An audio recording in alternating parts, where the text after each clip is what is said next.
وبركاته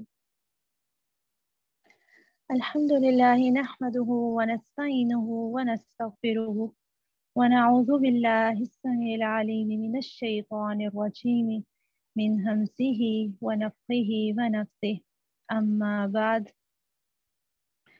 آج ہم جس موضوع پہ بات کریں گے وہ ہے تقوی۔ ہم جس مہینے میں موجود ہیں اور جو ہماری ٹریننگ چل رہی ہے اس وقت، اس سے مقصود بھی ہمارے اندر تقوی پیدا کرنا ہے۔ تو ہم دیکھتے ہیں کہ وہ دن بھی ہمارے بہت گزر چکے ہیں، ہماری ٹریننگ بہت ہو چکی، کیا تقوی کو ہم نے حاصل کر لیا یا نہیں کیا؟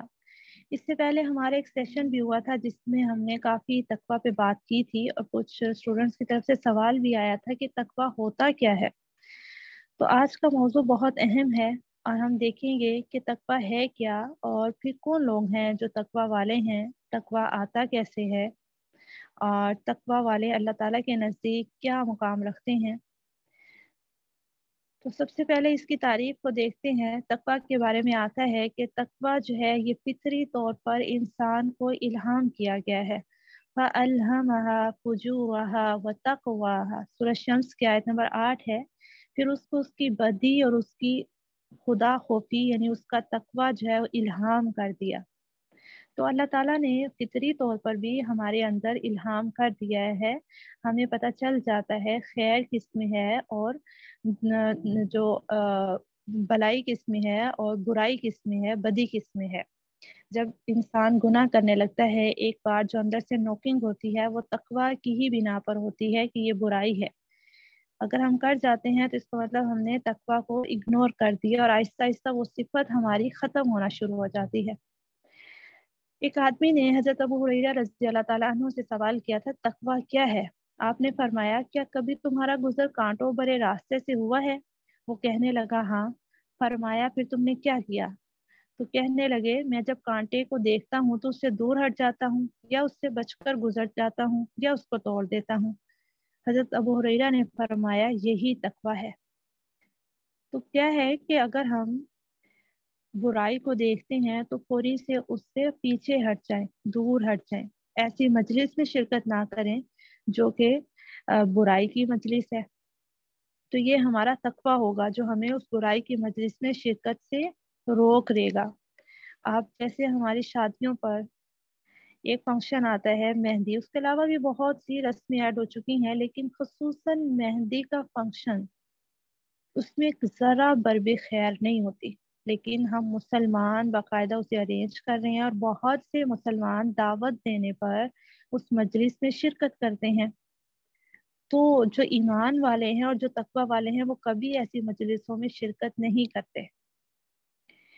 تو اگر ایسی مجلس میں ہم جائیں گے تو اس کا مطلب ہے کہ ہم تقوی والے نہیں ہیں۔ اگر ہم رک گئے تو اس کا مطلب ہے ہمارے تقوی نے، اللہ تعالیٰ سے جو خدا خوفی تھی اس نے ہمیں بچا لیا۔ تقوی ہوتا کہاں پہ ہے؟ اس کے بارے میں حدیث میں آتا ہے، حضرت ابو ہریرہ رضی اللہ تعالیٰ عنہ سے روایت ہے کہ رسول اللہ صلی اللہ علیہ وسلم نے اپنے سینہ مبارک کی طرف 3 بار اشارہ کرتے ہوئے فرمایا، تقوی یہاں ہے، تقوی یہاں ہے، تقوی یہاں ہے۔ صحیح مسلم کی روایت ہے 6541 نمبر پر۔ کوئی بندہ متقیوں میں شامل نہیں ہو سکتا جب تک کہ وہ حرج کے خوف سے اس چیز کو نہ چھوڑ دے جس میں کوئی حرج نہیں۔ یہ بہت خاص بات ہے، ترمذی کی روایت ہے، یہ 2451 نمبر پہ۔ کوئی بندہ اس وقت تک متقیوں میں شامل نہیں ہو سکتا جب تک کہ وہ حرج کے ڈر سے اس چیز کو نہ چھوڑ دے جس میں کوئی حرج نہیں۔ اگر انسان متقی بننا چاہتا ہے نا اس فتنوں کے دور میں، تو اس کو اس حدیث پہ بہت زیادہ عمل کرنے کی ضرورت ہے۔ ہم فتنوں کے دور میں ہیں، اس وقت ہر طرف فتنے ہیں، شر اور بدی جو ہے، خیر جو ہے، شر اور خیر مکس ہو چکے ہیں۔ تو اس وقت ایمان والے اور علم والے جو ہے وہی اس میں فرق کر سکتے ہیں کہ خیر کس میں ہے اور جو بلائی ہے، برائی ہے، وہ کس میں ہے۔ تو یہ حدیث ہمیں اس لحاظ سے بہت زیادہ سمجھ آتی ہے کہ جہاں پر شک پیدا ہو رہا ہو اس چیز کو چھوڑ دیں، بجائے اس کے کہ ہم اس بحث میں پڑ جائیں کہ فلاں ٹھیک کہہ رہا ہے یا فلاں ٹھیک کہہ رہا ہے۔ اگر اسے کرنے میں حرج نہیں ہے تو اس کو چھوڑ دیں، بجائے اس کے کہ آپ اس کی بحث میں پڑیں اور پھر جھگڑا کر کے کسی ایک کو آپ قبول کریں۔ تو شک والی چیز کو سب سے پہلے چھوڑ دیں۔ آپ اتنا اپنے آپ کو بچائیں کہ جس چیز میں کوئی حرج نہیں ہے، آپ تقوی کی وجہ سے اس چیز کو بھی چھوڑ رہے ہیں. یہ تب انسان متقی بنتا ہے کہ اتنا وہ کانشیس ہو جائے، اتنا وہ برائی سے دور ہٹ جائے. حضرت ابو ہریرہ رضی اللہ تعالیٰ عنہ سے روایت ہے، آپ صلی اللہ علیہ وسلم نے فرمایا، بلا شبہ اللہ تعالیٰ نے تم سے دور جاہلیت کے تکبر اور غرور اور اپنے آباء و اجداد پر فخر کرنے کو دور کر دیا. اب انسان دو قسم کے ہیں، یا مومن متقی یا فاجر بدبخت. اللہ اکبر. تم سب آدم کی اولاد ہو اور آدم کی پیدائش خاک سے ہوئی. تو یہاں بتا دیا کہ اب دو قسم کے لوگ ہیں، یا مومن متقی ہیں یا فاجر بدبخت ہیں. تو ہمیں دیکھ لینا چاہیے ہم مومن ہیں، تقوی ہمارے اندر ہے یا نہیں، مومن متقیوں میں شامل ہیں یا پھر فاجر نافرمان بدبختوں میں. استغفر اللہ. اللہ ہمیں ایسے لوگوں میں شامل نہ فرمائیں. مومن متقی لوگوں کی صفات اپنانے کی توفیق دیں. سورہ توبہ کی آیت نمبر 109 میں آتا ہے، افمن اسس بنیانہ علی تقوی من اللہ ورضوان خیر ام من اسس بنیانہ علی شفا جرف ہار فانہار به فی نار جہنم. کیا پھر وہ شخص جس نے اپنی عمارت کی بنیاد اللہ تعالیٰ سے تقوی اور اس کی رضا پر رکھی ہو بہتر ہے، یا وہ شخص جس نے اپنی عمارت کی بنیاد کسی گرتی ہوئی کنکر کے کنارے پر رکھ دی، پھر وہ اسے لے کر جہنم کی آگ میں گر پڑی. واللہ لا یہدی القوم الظالمین. اور اللہ تعالیٰ ظالم لوگوں کو ہدایت نہیں دیتا. آپ اس آیت کو اس طرح سے سمجھ سکتے ہیں کہ آپ کوئی نیک عمل کرنے لگے ہیں اور آپ کا نیک عمل کرنے کی وجہ اللہ تعالیٰ کی رضا ہے، تقوی ہے. آپ اللہ کو خوش کرنا چاہتے ہیں. آپ نے وہ عمل کیا تو اس کا مطلب ہے آپ نے اپنی عمارت کی بنیاد تقوی پر رکھی اور ایسا عمل اللہ کے ہاں قبول ہو گیا. لیکن ایک عمل ہے وہ آپ کر رہے ہیں اور اس کی بنیاد کیا رکھی کہ لوگ مجھے نیک کہیں، لوگ کہیں کہ میں بہت زیادہ صدقہ کرنے والی ہوں، لوگ کہیں میں حافظ قرآن ہوں، لوگ کہیں میں عالمہ ہوں. تو اگر ایسی نیت پہ ہم نے کوئی چیز کو سیکھا یا عمل کیا تو ایسا عمل ضائع ہو جائے گا، وہ جہنم کی طرف لے جائے گا. استغفر اللہ. تو ریاکاری سے بچنا ہے، ہر عمل اللہ کی رضا کے لیے کرنا ہے. اور پھر جو ایسے کرتے ہیں وہ ظالم ہے. تو ظالم لوگوں کو اللہ ہدایت نہیں دیتا. ظلم کا مطلب ہے کسی چیز کو اس کے مقام سے ہٹا دینا. تو انسان جب اپنے آپ کو، اپنی نیکی کو اس کے اصل مقام سے ہٹا دیتا ہے تو وہ ظالم کہلاتا ہے. حضرت ابو ذر رضی اللہ تعالیٰ عنہ رسول اللہ صلی اللہ علیہ وسلم سے اور آپ صلی اللہ علیہ وسلم اپنے رب سے روایت کرتے ہیں، اللہ تعالیٰ فرماتا ہے، یعنی حدیث قدسی ہے، اے میرے بندو، اگر تمہارے اول اور آخر، تمہارے انسان اور جنات سب اس شخص کی طرح ہو جائیں جس کے دل میں تم میں سے سب سے زیادہ اللہ تعالیٰ کا ڈر ہے، تو یہ بات میری بادشاہت میں کوئی اضافہ نہیں کر سکتی. اے میرے بندو، اگر تمہارے اول اور آخر، تمہارے انسان اور جنات اس شخص کی طرح ہو جائیں جو تم میں سب سے زیادہ فاجر و فاسق ہے، تو یہ چیز میری بادشاہی میں کوئی کمی نہیں کر سکتی. اللہ اکبر. اللہ نے بتا دیا کہ اگر تم نیک بنتے ہو، تقوی والے بنتے ہو، نیکیاں کرتے ہو، تو اس سے میری بادشاہت میں کوئی اضافہ نہیں ہو رہا. اور اگر کوئی اللہ کا نافرمان ہو جاتا ہے، اللہ کی بتائے گئے احکامات پر عمل نہیں کرتا، تو اس سے اللہ کی بادشاہت میں کوئی کمی نہیں ہے. یہ تو انسان کا فائدہ ہے. اگر انسان حق پر چلتا ہے تو انسان کا فائدہ ہے، اگر انسان غلط راستے کو اپناتا ہے تو نقصان بھی اسی کا ہے. اللہ کی بادشاہی میں اس سے کوئی کمی نہیں آنے والی. اللہ تعالیٰ کے نزدیک سب سے زیادہ عزت والا وہ ہے جو سب سے زیادہ متقی ہے. سبحان اللہ. ہمیں دیکھنے کی ضرورت ہے نا ہمارا اللہ تعالیٰ کے یہاں کیا مقام ہے، ہم کس لیول کے متقی ہیں. اللہ کے نزدیک سب سے زیادہ عزت والا، یعنی اللہ کے ہاں سب سے زیادہ معزز وہ ہے جو سب سے زیادہ متقی ہے. یا ایھا الناس انا خلقناکم من ذکر و انثی وجعلناکم شعوبا وقبائل لتعارفوا ان اکرمکم عند اللہ اتقاکم ان اللہ علیم خبیر. اے لوگو، ہم نے تم کو ایک مرد اور ایک عورت سے پیدا کیا اور تمہیں قومیں اور برادریاں بنا دیا تاکہ تم ایک دوسرے کو پہچانو. یقیناً اللہ تعالیٰ کے نزدیک تم میں سب سے زیادہ عزت والا وہ ہے جو سب سے زیادہ اللہ تعالیٰ سے ڈرنے والا ہے. یقیناً اللہ تعالیٰ سب کچھ جاننے والا، باخبر ہے.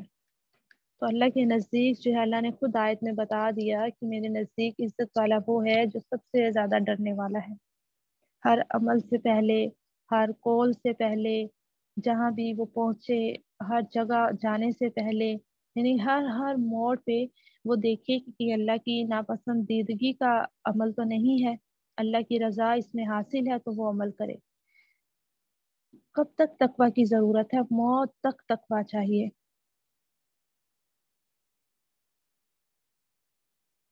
یا ایھا الذین آمنوا اتقوا اللہ حق تقاتہ ولا تموتن الا وانتم مسلمون، اے لوگو جو ایمان لائے ہو، اللہ تعالیٰ سے ڈرو جیسا کہ اس سے ڈرنے کا حق ہے، اور تمہیں ہرگز موت نہ آئے مگر اس حال میں کہ تم اللہ تعالیٰ کے فرما بردار ہو۔ سورہ آل عمران کی آیت نمبر 102 ہے، جس میں یہ بتایا گیا کہ اللہ تعالیٰ سے ڈرو جیسا کہ اس سے ڈرنے کا حق ہے، اور ہرگز موت نہ آئے، یعنی تمہیں ہرگز موت نہ آئے مگر اس حال میں کہ تم تقوی کے ساتھ ہو، تم اللہ تعالیٰ کے فرما بردار ہو۔ یہ نہ ہو کہ کبھی نیک اعمال شروع کر دیے، متقی بن گئے، اچھے انسان بن گئے، اور پھر جو ہے وہ شیطان کے بندے بن گئے، اندر ہی جو ہے وہ برائیاں کرنی شروع کر دی۔ تو ایسا انسان ہی اللہ کو چاہیے۔ یا ایھا الذین آمنوا اتقوا اللہ ولتنظر نفس ما قدمت لغد واتقوا اللہ ان اللہ خبیر بما تعملون، اے لوگو جو ایمان لائے ہو، اللہ تعالیٰ سے ڈر کر رہو، اور چاہیے کہ ہر شخص یہ دیکھے کہ اس نے کل کے لیے کیا بھیجا ہے، اور اللہ تعالیٰ سے ڈر کر رہو، یقیناً اللہ تعالیٰ اس سے باخبر ہے جو تم عمل کرتے ہو۔ بہت یہ اہم آیت ہے کہ اللہ تعالیٰ سے ڈر کر رہو، اور چاہیے کہ ہر شخص یہ دیکھے اس نے کل کے لیے کیا بھیجا ہے، یعنی اپنا محاسبہ کرے۔ آج کا سارا دن میں نے گزارا، میں نے کتنے نیک اعمال کیے، میں نے کتنی نیکیاں جمع کر لیں، اگر آج میری وفات ہو جائے تو میرے نامہ اعمال میں کیا، کس چیز کا وزن زیادہ ہوگا، نیکیوں کا یا برائیوں کا؟ کل کے لیے اپنے آپ کو محسوس کرے اللہ تعالیٰ کے سامنے کہ میں حساب دے رہا ہوں اللہ تعالیٰ کو۔ یہ ہے کہ ہر شخص یہ دیکھے اس نے کل کے لیے کیا بھیجا ہے۔ ہم یہ تو دیکھتے ہیں نا کل کے لیے جو ہے وہ ہمارے پاس خرچہ موجود ہے یا نہیں، ضروری سامان موجود ہے یا نہیں۔ آپ دیکھیں گندم کا ہم ایک پورے سال کا جو ہے وہ ذخیرہ کر لیتے ہیں کہ کل ہمیں کوئی پریشانی نہ ہو۔ ایسے ہی باقی ہر طرح کی ضروریات میں ہم کل کے بارے میں بہت سوچتے ہیں۔ تو یہ اصل کل جو ہے اس کے بارے میں بھی سوچنا ہے، اس کے بارے میں بھی پلاننگ کرنی ہے، اس کے لیے بھی سامان جمع کرنا ہے۔ تقوی سے ہی اچھے برے کی پہچان ملے گی۔ یا ایھا الذین آمنوا اتقوا اللہ یجعل لکم فرقانا ویکفر عنکم سیئاتکم ویغفر لکم واللہ ذو الفضل العظیم، اے ایمان لانے والو، اگر تم اللہ تعالیٰ سے ڈر کر رہو گے تو وہ تمہارے لیے کسوٹی بہم پہنچا دے گا، اور تمہاری برائیوں کو تم سے دور کرے گا، اور تمہیں بخش دے گا۔ اللہ تعالیٰ بڑا فضل فرمانے والا ہے۔ سبحان اللہ۔ جو اللہ تعالیٰ سے ڈر کر رہتا ہے، اللہ تعالیٰ جو ہے ان کی برائیوں کو ان سے دور کر دیتے ہیں، اور اللہ تعالیٰ انہیں بخش دیتے ہیں۔ جو اچانک سے صغیرہ گناہ ہو جائیں، چھوٹی غلطیاں ہو جائیں، تو اللہ تعالیٰ انہیں معاف کر دیتے ہیں۔ اور پھر اللہ تعالیٰ نے اپنی صفت کا یہاں پہ اظہار کیا کہ اللہ تعالیٰ بڑا فضل فرمانے والا ہے۔ اللہ تعالیٰ سے ہم بھی اللہ کے فضل کا سوال کرتی ہیں۔ وَمَن يَتَّقِ اللَّهَ يَجْعَل لَّهُ مَخْرَجًا وَيَرْزُقْهُ مِنْ حَيْثُ لَا يَحْتَسِبُ۔ سورۃ طلاق کی آیت نمبر 2 اور 3 ہے، جو کوئی اللہ تعالیٰ سے ڈرتے ہوئے کام کرے گا، اللہ اس کے لیے نکلنے کا کوئی راستہ پیدا کر دے گا، اور اسے وہاں سے رزق دے گا جہاں اس کا گمان بھی نہ گیا ہوگا۔ یعنی اللہ سے جو ڈر کر رہتا ہے وہ جس بھی مشکل میں ہو، اللہ تعالیٰ اس کے لیے نکلنے کا راستہ بنا دیتے ہیں۔ لیکن بات یہ ہے کہ وہ اللہ تعالیٰ سے ڈرنے والا ہو، وہ اس مشکل سے نکلنے کے لیے کوئی غلط راستہ نہ اختیار کرے۔ اگر اللہ تعالیٰ کی طرف سے کوئی آزمائش آ گئی ہے تو اس پر صبر کرے اور اللہ تعالیٰ سے ڈرتا رہے، اور کسی دوسرے کو نقصان نہ پہنچائے، کسی دوسرے کو جو مشکل میں نہ ڈالے، خیر ہمیشہ دوسروں کے لیے رکھے، تو پھر اللہ تعالیٰ اس کے لیے بھی راستے بنا دیتے ہیں۔ سورہ الاعراف کی آیت نمبر 96 میں آتا ہے وَلَوْ أَنَّ أَهْلَ الْقُرَىٰ آمَنُوا وَاتَّقَوْا لَفَتَحْنَا عَلَيْهِمْ بَرَكَاتٍ مِّنَ السَّمَاءِ وَالْأَرْضِ وَلَٰكِنْ كَذَّبُوا فَأَخَذْنَاهُمْ بِمَا كَانُوا يَكْسِبُونَ۔ اور اگر بستی کے لوگ ایمان لاتے اور اللہ تعالیٰ سے ڈر جاتے تو ہم ان پر آسمان اور زمین میں سے برکتیں کھول دیتے، لیکن انہوں نے جھٹلایا، پھر ہم نے اس کو اس کے بدلے میں پکڑ لیا جو وہ کماتے تھے۔ تو کیا ہے کہ جو اللہ تعالیٰ سے ڈر کر رہتا ہے اللہ تعالیٰ اس کے لیے برکتیں کھول دیتے ہیں، اور نافرمانوں کے لیے اگر برکتیں کھلی بھی ہیں تو اس کی آزمائش ہے۔ ابو ہریرہ سے روایت ہے، رسول اللہ صلی اللہ علیہ وسلم نے فرمایا، کون ہے جو مجھ سے یہ باتیں حاصل کر کے ان پر خود عمل کرے یا اس کو سکھائے جو اس پر عمل کرے؟ میں نے عرض کیا، اللہ کے رسول میں ہوں۔ آپ نے میرا ہاتھ پکڑ 5 باتیں شمار کی اور فرمایا، حرام کردہ چیزوں سے پرہیز کرو، تمام لوگوں سے زیادہ عبادت گزار ہو جاؤ گے۔ یعنی اگر 5 حرام کردہ چیزوں سے پرہیز کی تو اس کا مطلب ہے تمام لوگوں سے زیادہ عبادت گزار ہو جاؤ گے۔ اللہ تعالیٰ نے تمہاری قسمت میں جو کیا ہے اس پر راضی رہو تو سب لوگوں سے غنی ہو جاؤ گے۔ اللہ اکبر، جو اللہ نے دی ہے اس پر راضی رہنا ہے انشاءاللہ۔ پڑوسی سے اچھا سلوک کرو تو ایماندار ہو جاؤ گے۔ جو اپنے لیے پسند کرتے ہو وہی لوگوں کے لیے پسند کرو تو مسلمان ہو جاؤ گے۔ زیادہ ہنسنا نہ کرو کیونکہ زیادہ ہنسنا دل کو مردہ کر دیتا ہے۔ جامع ترمذی کی روایت ہے 2305 نمبر پر۔ تقوی کی وجہ سے ہی جنت میں جانا نصیب ہوگا۔ حضرت ابو ہریرہ سے روایت ہے، آپ صلی اللہ علیہ وسلم سے کسی نے پوچھا، کون سی چیز لوگوں کو جنت میں داخل کرتی ہے؟ فرمایا، اللہ عز و جل سے ڈرنا اور حسن خلق، اور پوچھا اس چیز کے بارے میں جو بہت زیادہ دوزخ میں داخل کرتی ہے؟ فرمایا، منہ اور شرمگاہ۔ تو 2 چیزیں جو اللہ تعالیٰ جس کی وجہ سے اللہ تعالیٰ جنت دے گا، اللہ تعالیٰ کا خوف ہے، تقوی ہے، اور دوسرا اچھا اخلاق کا ہونا۔ جو لوگ اپنے رب سے ڈر کر رہے انہیں گروہ در گروہ جنت کی طرف لایا جائے گا، یہاں تک کہ جب وہ وہاں پہنچیں گے اور جنت کے دروازے کھول دیے گئے ہوں گے اور اس کے محافظ ان سے کہیں گے، سلام علیکم طبتم فادخلوها خالدین، سلام ہو تم پر، بہت اچھے رہے تم، پھر داخل ہو جاؤ، اس میں ہمیشہ رہنے والے ہو۔ سبحان اللہ۔ یہ کن کے لیے کہا گیا؟ جو اللہ تعالیٰ سے ڈر کر زندگی گزارتے ہیں، اللہ کی نافرمانی نہیں کرتے، انہیں گروہ در گروہ جنت میں داخل کر دیا جائے گا، اور فرشتوں کی طرف سے سلامتی کی دعائیں کی جائیں گی۔ آپ امیجن کریں، جنت ہے، جب ہمارے ہاں کوئی مہمان آنا ہوتا ہے نا، خصوصاً آپ یہی دیکھ لیں، جب نیا دولہا دلہن آتے ہیں گھر میں، کتنا اچھا ان کو ویلکم کیا جاتا ہے، پھول پھینکے جاتے ہیں اور دعائیں دی جاتی ہیں، اور کتنا اچھا وہ ایک ماحول ہوتا ہے۔ تو جنت میں بھی جب جنتی جا رہے ہوں گے، اسی طرح سے فرشتے انہیں ویلکم کرنے کے لیے کھڑے ہوں گے، سلامتی کی دعائیں مل رہی ہوں گی، خوشبوئیں ہوں گی، ہر طرف نعمتوں کی تازگی ہوگی۔ سبحان اللہ۔ اللہ ہمیں تقوی نصیب فرمائے۔ تلک الجنت التی نورث من عبادنا من کان تقیا، یہ وہ جنت ہے جس کا وارث ہم اپنے بندوں میں سے ان کو بنائیں گے جو اللہ سے ڈرنے والے تھے۔ کتنی جگہ پہ آپ دیکھیں، بار بار اللہ تعالیٰ قرآن پاک میں یہی کہہ رہے ہیں، جو اللہ سے ڈرنے والے، جو اللہ سے ڈرنے والے۔ اب جنت کا وارث کس کو بنایا جائے گا؟ جو اللہ سے ڈرنے والا ہے۔ تقوی کی وصیت، حضرت ابو سعید خدری سے روایت ہے کہ ایک آدمی ان کے پاس آیا اور کہنے لگا، مجھے وصیت کیجیے۔ انہوں نے کہا، تم نے مجھ سے جو سوال کیا ہے، میں نے تم سے پہلے رسول اللہ صلی اللہ علیہ وسلم سے یہی سوال کیا تھا۔ آپ نے فرمایا، میں تمہیں تقوی کی وصیت کرتا ہوں کہ یقیناً یہ ہر چیز کی جڑ ہے، اور جہاد کے اوپر لازم کرنا کہ بے شک یہ اسلام کی رہبانیت ہے، اور اپنے اوپر ذکر اور تلاوت قرآن کو لازم کرنا کہ اس سے تمہیں آسمان میں راحت ہوگی اور زمین میں تمہارا ذکر ہوگا، یعنی شہرت ہوگی۔ سبحان اللہ۔ اپنے رب کا تقوی اختیار کرو، آپ صلی اللہ علیہ وسلم نے فرمایا، تم اپنے رب تعالیٰ کا تقوی اختیار کرو، اپنی 5 نمازیں پڑھو، اپنے مہینے کے روزے رکھو، اپنے مالوں کی زکوٰۃ ادا کرو، اور اپنے امیر کی اطاعت کرو۔ امیر سے مراد جو مالدار لوگ نہیں، بلکہ جو آپ کا حاکم ہے، حکمران ہے، اور اپنے رب کی جنت میں داخل ہو جاؤ۔ سبحان اللہ، کتنا آسان راستہ بتایا جنت میں داخل ہونے کا، کہ سب سے پہلے کیا کرنا ہے؟ اللہ تعالیٰ سے ڈرنا ہے، اور پھر 5 نمازیں پڑھنی ہیں، ایک مہینے کے روزے رکھنے ہیں، اور زکوٰۃ ادا کرنی ہے، اور اپنے حاکم کی اطاعت کرنی ہے۔ تو کیا ملے گا؟ اس کے نتیجے میں کہا جائے گا، اپنے رب کی جنت میں داخل ہو جاؤ۔ ابو ذر سے روایت ہے، رسول اللہ صلی اللہ علیہ وسلم نے فرمایا، تم جہاں کہیں بھی ہو اللہ کا تقوی اختیار کرو، برائی کے پیچھے نیکی لگا کر اس کو مٹا دو، یعنی اگر برائی ہو جائے تو پوری اس کے بدلے میں ایک نیکی کر دو، اور لوگوں سے اچھے اخلاق سے پیش آؤ۔